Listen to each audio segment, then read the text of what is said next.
On se connecte au marché.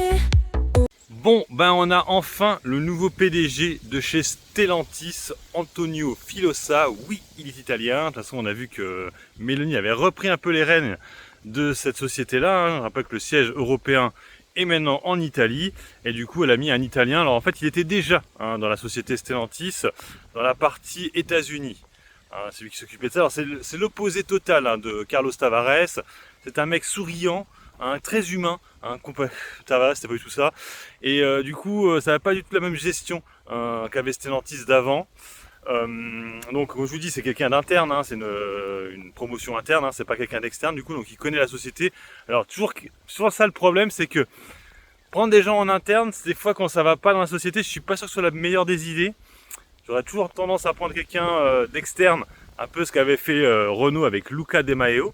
On le voit au niveau du cours de bourse de Stellantis, ça ne monte pas vraiment suite à l'annonce. Mais après, à voir ce qu'il va faire mettre en place. Alors, ce qui va se passer, c'est ça. C'est qu'en général, ce qui se passe, c'est que les premiers chiffres sont souvent pas très bons. En disant, ouais, on va travailler. Alors, le problème, c'est que là, lui, en fait, Carlos Tavares est déjà parti fin d'année dernière. Donc là, en fait, ce serait pas de la faute de Carlos Tavares là actuellement les chiffres, parce que là actuellement il n'y a pas vraiment de PDG.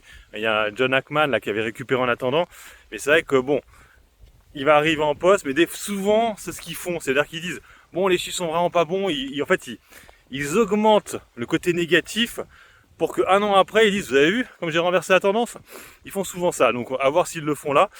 Stellantis est actuellement sous les 10 euros. Bon, ils ont versé leur fameux gros dividende. Stellantis, elle aussi, je pense franchement qu'elle ferait mieux de le verser en plusieurs fois. Son dividende, Stellantis, en 2 fois au moins. Parce que c'est vrai, elle a versé un très gros dividende. Et le verser en une fois, ouais, c'est pas dingue, mais bon. Il ferait mieux de copier un peu ce que font les Américains. Parce que eux, c'est en trimestriel, les dividendes. C'est pas en annuel, quoi. Bref, en tout cas. Stellantis a enfin son DG. Bon, maintenant il n'y aura plus de spéculation là-dessus.